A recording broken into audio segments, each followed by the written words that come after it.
কিছু ভাববেন না, পুলিশ আপনাদের নিরাপত্তার ব্যবস্থা করবে। তাহলে স্যার ওই এল চৌধুরীকে অ্যারেস্ট করুন। পুলিশ চট করে এল চৌধুরীর মতো একজন শিল্পপতিকে অ্যারেস্ট করতে পারে না।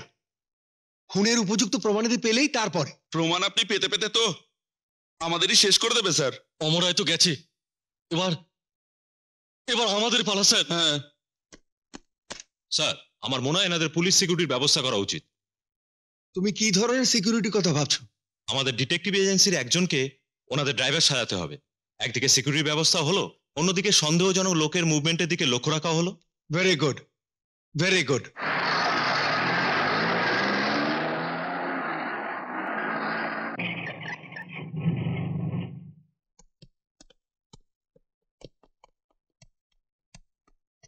আপনি ও আচ্ছা, আপনাকে সিকিউরিটি হিসেবে পাঠানো হয়েছে। হ্যাঁ। ওই বাস্টার এল চৌধুরীকে যদি শেষ করে দেওয়া যেত তাহলে আপনাদের এই ঝামেলা পোয়াতে হতো না। এল চৌধুরী এখন কোথায় আছে আমি জানি স্যার। কোথায়? তোর সামনে।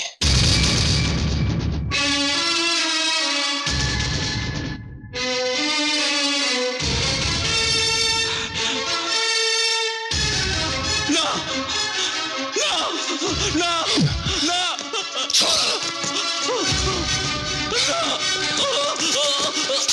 আমার বোনের চিতার পাশে তোর বিশ্বস্ত বন্ধু অমর রায় আমার বোনের কাছে ক্ষমা চাইছে, তোকেও ক্ষমা চাইতে হবে। কেন কেন কিসের জন্য, কিসের জন্য আমার ফুলের মতো নিষ্পাপ বোনকে বাঁচতে দিলি না? আমার জীবনটাকে কেন তোরা এলোমেলো করে দিলি? হ্যাঁ কেন বল, জবাব দে। প্লিজ আপনি আমাকে ক্ষমা করে দিন, আমরা তো আর নিজের ইচ্ছায় কিছু করিনি। না, ক্ষমা নেই, ক্ষমা নেই, পাপীর কোনো ক্ষমা নেই। আমার আমার বোনকে তোরা ক্ষমা করেছিলি? দাদা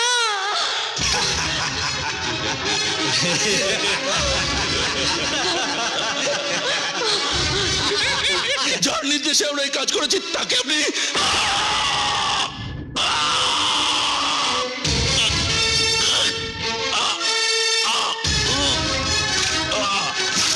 কি আকবরকেও খুন করা হয়েছে? হ্যাঁ স্যার, স্যার আকবরকে খুন করা হয়েছে স্যার। স্যার স্যার এখন আমার পালা স্যার। এল চৌধুরীকে আজই পুলিশ কাস্টাডিতে নিয়ে আসার ব্যবস্থা করা হচ্ছে। ওই এল চৌধুরীকে অ্যারেস্ট করে আপনি আমাকে বাঁচান sir. Hello hello hello hello hello, কেউ কথা বলছে না কেন? Hello hello.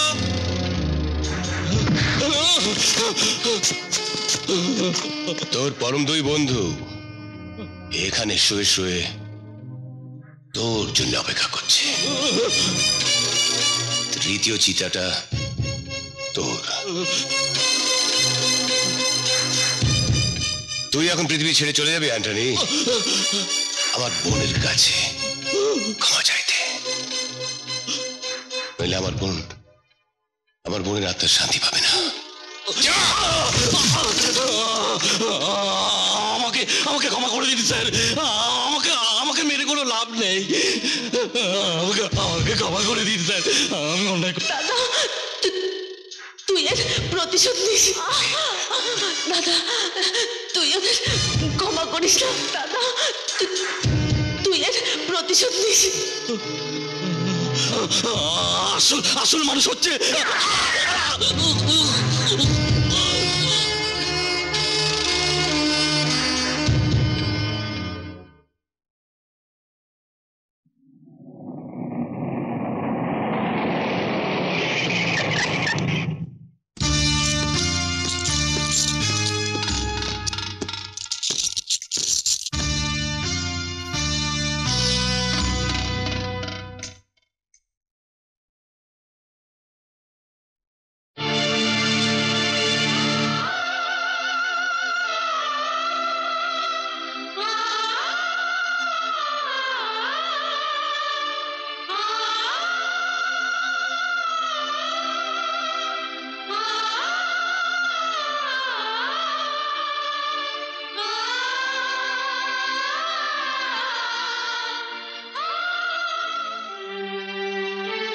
জামিন মঞ্জুর করা হলো।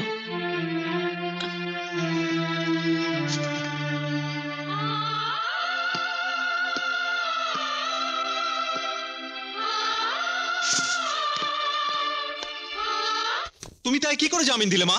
This is not court. I know this is not court. এটা বাড়ি, এটা তোমার বাড়ি, এটা আমার বাড়ি। আমার গায়ে পুলিশের পোশাক, তোমার সামনে আইনের প্রশাসন। আমি শুধু মা হিসেবে প্রশ্ন করছি, কি সেই রহস্য যার কারণে কাঠ ঘোড়ায় দাঁড়িয়ে থাকা ওই লোকটার দিকে তাকিয়ে তুমি চমকে উঠেছিলে? এ তো সেই ব্যক্তি যাকে ধরার জন্য তুমি আমাকে আশীর্বাদ করেছিলে। এ তো সেই ব্যক্তি তোমারই আদেশে যার সঙ্গে সমস্ত সম্পর্ক ছিন্ন করেছিলাম। বলো মা, জবাব দাও মা, জবাব দাও। খোকা, তোর দৃষ্টতা সীমা ছাড়িয়ে যাচ্ছে। সত্যকে এড়িয়ে গেলে সত্য মিথ্যে হয়ে যায় না মা? খোকা, ওই জজের চেয়ারে বসে আইনের বাইরে গিয়ে কারোর প্রতি অনুকম্পা করার এতটুকু অধিকার তোমার নেই। এর পরেও যদি দুর্বলতা তোমাকে গ্রাস করে, তাহলে বলবো ওই চেয়ারের মর্যাদা তুমি রাখোনি।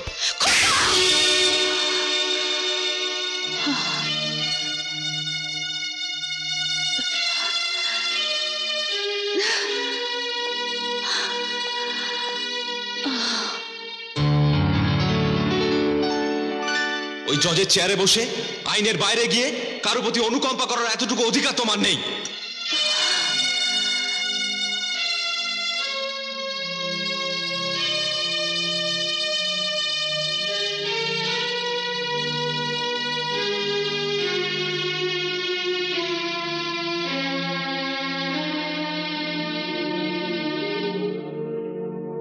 এর পরেও যদি দুর্বলতা তোমাকে গ্রাস করে, তাহলে বলবো ওই চেয়ারের মর্যাদা তুমি রাখোনি।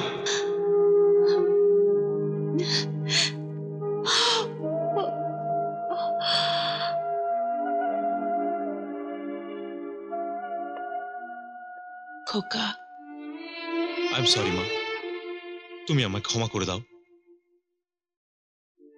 তুই ঠিকই বলেছিস বাবা।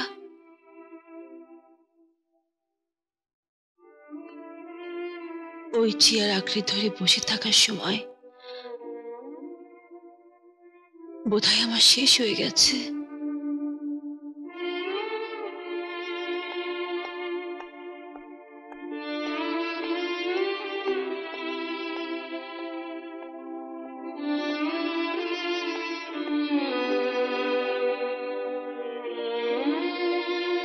আপনার যা খুশি ভাবুন, যা খুশি লিখুন, আমার কিছু এসে যায় না।